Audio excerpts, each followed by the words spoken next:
we got a belt squeak. Hey guys, Mix here, and in today's video, we're gonna be doing a couple things. So as you guys can tell from what you guys just watched before this, we're gonna be working on the truck, which I've never done in a video. And as you guys can tell from the title and thumbnail, we also have some news about the bike collection. And it's pretty good news, I think. So stay tuned for that after we wrench on the truck for a little bit. But I don't know if you guys can hear it right now, but I have it warming up because it hasn't been started in a little bit. But we have a really bad belt squeak. So I decided to just, wrench on the truck a little bit today, since I never really do. But ever since I bought this truck, it's always had a belt squeak. But it's getting to the point where it is really bad. And I don't know why I've always put off changing the belt on it, but I'm finally gonna change it today. And we also have a couple updates with this. So in today's video, we're just gonna be doing a lot of updates.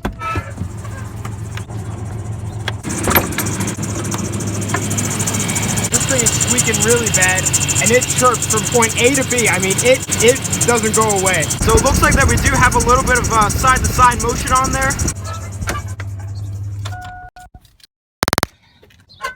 So I'm pretty sure that this is just the belt that's giving us this squeak. This thing seems like it would have too low of mileage to have like bad bearings in any of the pulleys. But it can never hurt to really change your belt anyway. It's super easy. So we're back here in the shop, and here's the new belt right here. And right now I'm just gonna let the truck cool down a little bit. I just started up the truck just before to show you guys the squeak. And plus it hasn't been ran in a little while, and I didn't want the battery to be dead once we put on the new belt. But while it's cooling down, comment down below if you guys would like to see more truck video in the future. I definitely wouldn't mind making them because I love cars and trucks and basically everything like that just as much as I love dirt bikes and quads and motorsports. But I do have a couple of upgrades for the S10 that will be happening soon. I'm going to give you guys a little hint of one of the upgrades that will be happening. Alright, here's the only hint.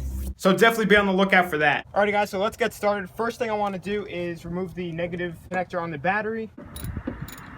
If for whatever reason the engine, just started to crank over or the remote start button got hit, my arms won't get absolutely demolished if this thing fires up while my arms are down where the belts are. Alright, so now that that's off, we can just take off my 8mm and use the 3/8 drive to loosen up the tensioner so we can remove the belt.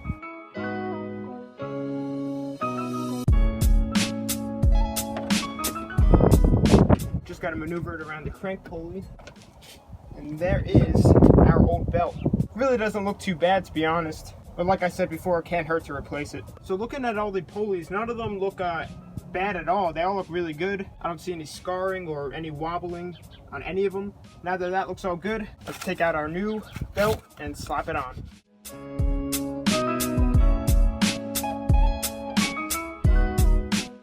So the belt is now on all the pulleys it needs to be. And now I just need to loosen up the tensioner once again so I can get it around the idler pulley, and then we will be done.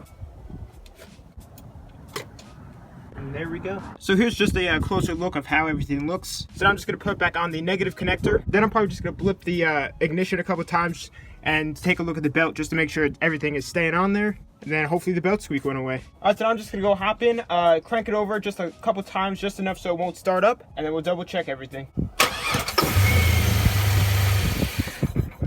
That fired up really, really quick.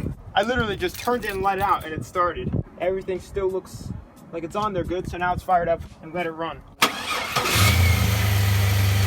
So it is super quiet right now. Everything looks really, really good, and I'm so happy that that bird chirp is finally gone.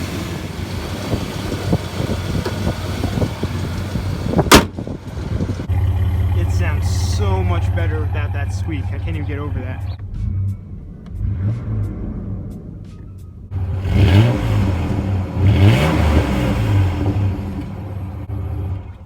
And as you guys can tell from behind me, the bike collection is back outside. And as you guys could tell from the title and thumbnail, that is right, I'm going to be selling off some of the bike collection. So most of these bikes I've had for my entire YouTube career, or most of it at least. And it's 2019, and I think that this year is going to be just one of the best years in general for videos. I think that I'm going to be able to make the best content and most funnest content I've ever made this year. So I do want to go ahead and get upgrading to some bigger and better toys along with builds. So all of these bikes I'm not going to be selling. I am going to keep a couple because some of them are sentimental. Some of them I just put so much time into that I wouldn't be able to get rid of them. And some of them are just plain out super fun. But I am eventually probably going to be selling the DRZ, the 110, the Baja again, So actually, pretty much from this one and then here over, I'm going to be selling. So I'm going to keep Steve for the rest of my life because this bike has so much sentimental value to me. And then the Yamaha, the Kawasaki is going to be my trail bike, you know, for local trails and everything like that.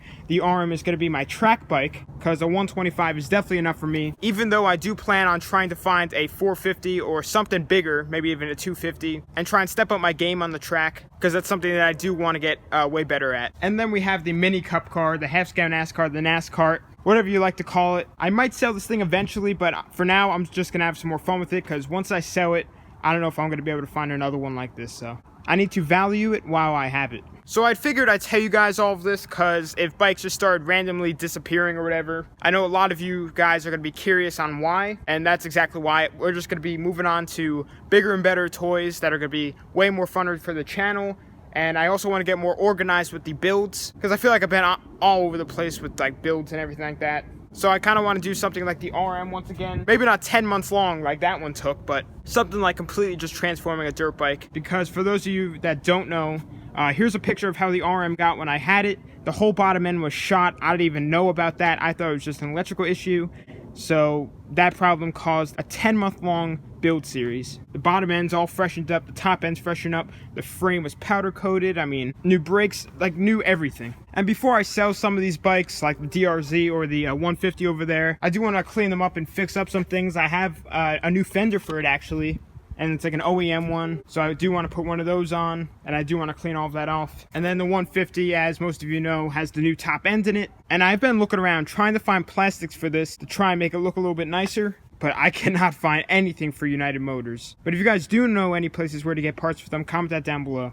So guys, I just wanted to announce that real quick, just so I can keep you all updated. But while we do have all the bikes out here, I want to go ahead and do a cold start on the RM and Steve. Both of those bikes haven't been started in months, so I'm curious to see how many pulls and kicks it'll take for them to start. So first let's start off with the RM and then we'll move on to the blue mini bike. Alright, the gas is flowing, choke is on. It's probably been 2-3 months since this has been started. Last time I ran it, I did try and run the carburetor as empty as I could, so nothing builds up inside of it. But I'm gonna guess it's gonna take 7 kicks for it to start. I'm just gonna start with some slow kicks, get everything going again. Alright, here we go.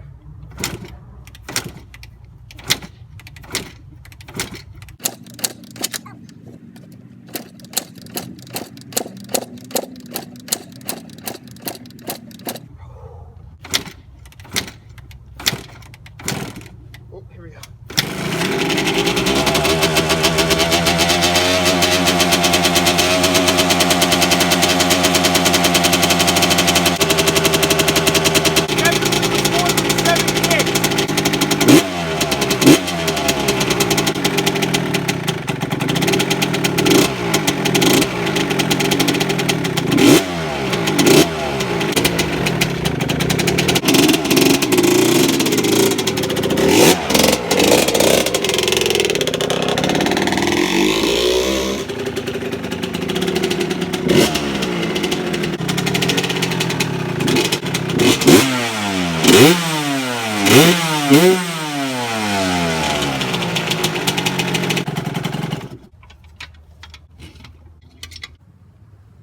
So I'm super happy how the RM is running, and I do plan on going back to the track sometime within like the next month or so, since I can never get out there, and finally let the RM rip. So next up, I do want to try and start up the blue mini bike, because it has also been a little while, but it is a Predator, so it should start within like the first pull.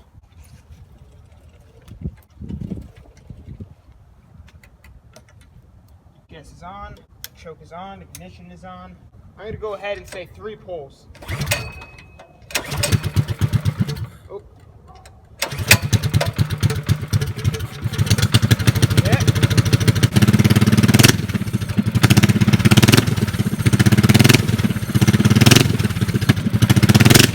Woo.